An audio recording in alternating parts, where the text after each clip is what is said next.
going on, everyone? Badger here. Sure to like and sub, and let's get into this.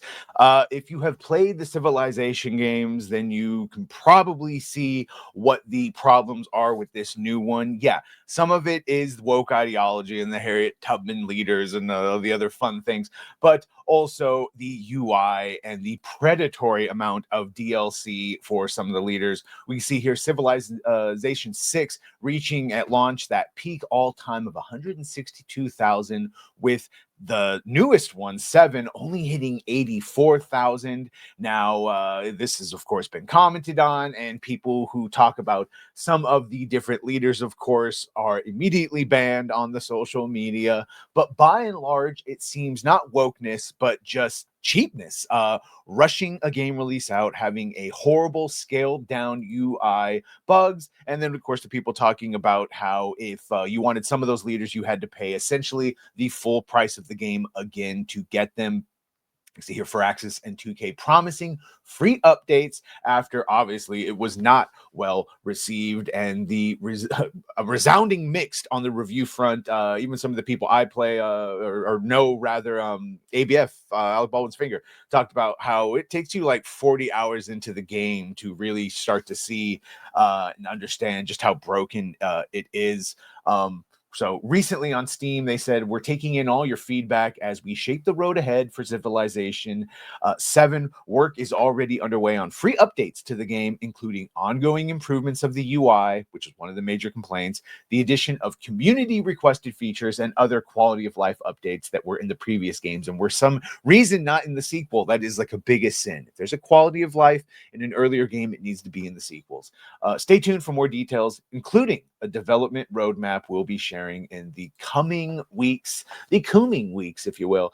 Firaxis previously indicating that they would fix the UI, that it was a top priority, saying as much. Our top priority is improving the UI. We need some time to digest all of your feedback, but some areas that we're already looking into include making UI interactions more intuitive, improving map readability, fixing areas of polish like formatting, and more.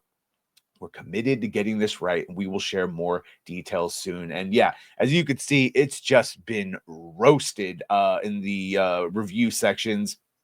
UI, a major step back. The user interface is one of the worst aspects of the game. It's oversimplistic, unintuitive, and a clear downgrade from previous entries. In a strategy game where clear information is crucial, this poor design choice is hard to justify. The era system and its unsettling soft reset. Yeah, ABF was talking about how if you don't set some buildings to legacy buildings, you lose them. And in one change in eras, he lost an entire army just because it wasn't clear that that's what you had to do. You see here, one of the most controversial changes is the introduction of the 3-era system, which forces a soft reset between eras. This completely disrupts the natural flow of the game and takes away the sense of progression that has always been a core part of the series. Instead of adding strategic depth, it feels like an artificial mechanic designed to extend playtime without real substance. Playable characters and civilizations, a cash grab in disguise. You can see the selection of civilizations and leaders at launch is underwhelming. It's clear that many iconic factions have been deliberately left out and then have been sold back as DLC. Yeah, this is by and large what the reviews are. Longtime Civilization fans since the early 90s. This release just isn't ready to go. This is the one. Played a single game from start to finish, took me 17 hours, 4 of which were idle screen times. That being said, the UI is murky. It's unclear whether I'm upgrading a tiles production or downgrade. So you get the idea. Bit of a rush, bit of a predatory with the DLC. The wokeness seems to be aside, doesn't seem to bother people. And a lot of those woke leaders, it seems like you have to pay for, which is the other problem. So they've got free updates coming out to address this and quality of life.